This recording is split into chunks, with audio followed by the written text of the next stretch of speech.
Question says, जो question है वो क्या कह रहा है हमारा, relation between void ratio and porosity. Soil mechanics का ये क्वेश्चन है और ये बेसिक जो हमारे फॉर्मूलेज हैं वो उनकी डेरिवेशन करा रहा है हमारे से, ठीक है। तो ई जो है इसको बोला है इन्होंने वॉइड रेशो, ठीक है, और एन जो है वो आ गई पोरोसिटी। तो सबसे पहले हम लोग जो है यहाँ पे वो बनाएंगे थ्री फेज डायग्राम बना देते हैं, उससे ईजी होगा समझना, ठीक है। यहाँ तक मान लिया हमने कि वी सॉलिड, ये वॉल्यूम ऑफ सॉलिड आ गया, मतलब जो सॉलिड ग्रेन्स हैं हमारे सॉइल के, सॉलिड्स हैं, उनकी वॉल्यूम है, ठीक है।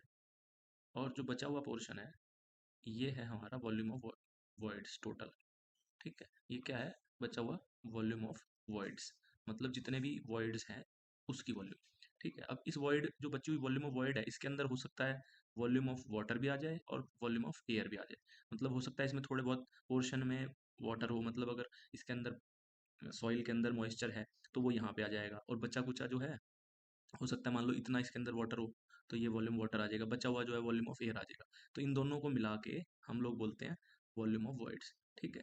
अब यही बात आ गई, ठीक है, इन दोनों को मिला के हमने बोल दिया वॉल्यूम ऑफ वॉइड्स। अब जो टोटल वॉल्यूम है, टोटल वॉल्यूम वो आ गई ये, ठीक है, ये आ गई वी टोटल, ठीक है ना। तो हम लोग कह सकते हैं डायग्राम से कि वॉल्यूम टोटल जो है वो volume of solids plus volume of voids है, ठीक है। भाई volume solid plus volume of voids, ठीक है। अब देखो वॉइड रेशो की जो डेफिनेशन है, as per definition of void ratio it is equals to volume of voids upon volume of solid, ठीक है। और जो पोरोसिटी है उसको हमने क्या किया, डिफाइन किया कि volume of void divide by V total, ठीक है। ये आपको बेसिक डिफरेंस पता होना चाहिए, ठीक है, कि हमने डिफाइन ऐसे कर रखा है, जो वॉइड रेशो है उसको हमने ऐसे डिफाइन कर रखा है और पोरोसिटी को हमने ऐसे डिफाइन कर रखा है, ठीक है। ऊपर तो दोनों में वॉल्यूम ऑफ वॉइड ही है, नीचे एक फर्क है डिनोमिनेटर में, एक जगह वॉल्यूम ऑफ सॉलिड आ गया और एक जगह वॉल्यूम टोटल आ गया, ठीक है। तो अब हमें इनका रिलेशन निकालना है, बिल्कुल ईजी है, देखो कैसे निकलेगा, volume of voids upon volume of solid आ गया, ठीक है। और पोरोसिटी कैसे निकाली, वी वॉल्यूम ऑफ वॉइड। अब वॉल्यूम टोटल को हम क्या लिख सकते हैं, वॉल्यूम टोटल को हम लिख सकते हैं volume solid plus volume of voids, ठीक है। तो लिख देंगे प्लस वॉल्यूम ऑफ वॉइड्स, ठीक है। अब हम इसको जो है रेसिप्रोकल ले लेते हैं इसका, तो वन बाय पोरोसिटी क्या लिख सकते हैं, volume of solids plus volume of voids divide by volume of voids, ठीक है। तो अब one by porosity is equals to volume of solids by volume of voids plus, अब हमने इसको ब्रेक कर लिया, ठीक है, plus volume of voids upon volume of voids. तो क्या आया, ये volume of solid upon volume of voids plus one, ठीक है। तो वन बाय पोरोसिटी हम यहाँ पे पहुंच गए, ठीक है। अब ध्यान से देखो, ई जो है वॉइड रेशो वो क्या है, volume of void divide by volume of solid. तो ये जो है यहाँ पे हम इसको सब्सटीट्यूट कर देंगे, तो ये क्या आ जाएगा, one by porosity is equals to, अब we S by V P V क्या है, वन बाय वॉइड रेशो, ठीक है, प्लस वन, ठीक है। तो यहाँ से क्या आया कि हमें पता लग गया कि भाई हमारा जो है one by N minus one is equals to one by E, ठीक है, ऐसे कह सकते हैं, ठीक है ना। तो अब इसी के हिसाब से हम लोग आगे निकाल देंगे क्या, कि भाई अब हमारा जो बचा हुआ है फॉर्मूला में डिराइव करना है उसको हम डिराइव करते हैं।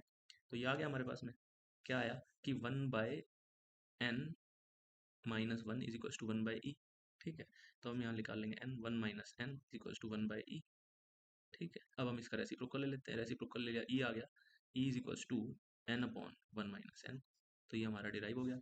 तो ये हमारा ऑप्शन डी में आ गया, E is equals to N upon one minus N, ठीक है ना। तो बस यहाँ पे इस पॉइंट पे आके हमें ध्यान देना है, इस पॉइंट पे हमने क्या ध्यान दिया कि one by n is equals to v s upon v v था प्लस वन, ठीक है। अब we s upon v v को हम क्या लिख सकते हैं, वन बाई ई लिख सकते हैं, तो ये लिख दिया वन बाई ई, ठीक है।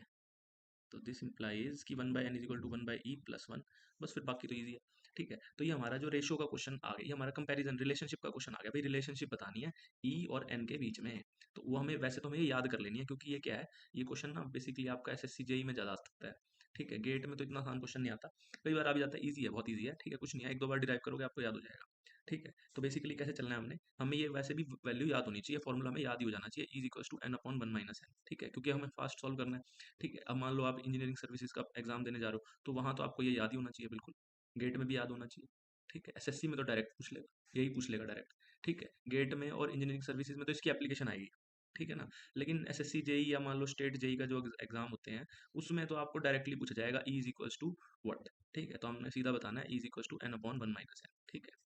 तो वर्ड रेशो का और इसका पोरोसिटी का ये रिलेशनशिप है, तो इसको हम याद कर लेंगे, ठीक है, ओके।